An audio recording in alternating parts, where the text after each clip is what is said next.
Hello, welcome to Living Life with Purpose broadcast. I'm your host, Phil Foster. Well, it's Monday morning, and I hope you had a chance to get out to church yesterday. If you're looking for something to do this week, on Wednesday, we have our annual Family Fun Day. We're going to have the big inflatables for the kids to bounce on, and chili contest, and hot dog eating contest, and a whole bunch of things. Karaoke. 6 o'clock if you're looking for something to do.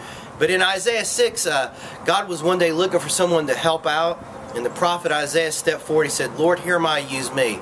If we're going to be the kind of person God wants us to be, the kind of person that's going to make a difference, then we've got to do a couple things. First of all, realize we have a responsibility to others. And Jesus modeled that when He took up a towel and washed the disciples' feet. God has given each of us an assignment in life, and He wants us to make a difference in other people's life. So I encourage you here on this Monday morning and challenge you to find things and places you can give back into the community. Then you also, if you're going to be the kind of person that God can use, you have to remember you have responsibility to yourself. And you need to be wholehearted. In 2 Chronicles, it talks about how the king was wholeheartedly devoted to God. You know, God's not looking for part-time Christians. He's looking for someone that's serious. It's a 24/7 relationship that we have with God. And then you need to be single-minded, single-focused. People that get the most things done are the ones that stay focused.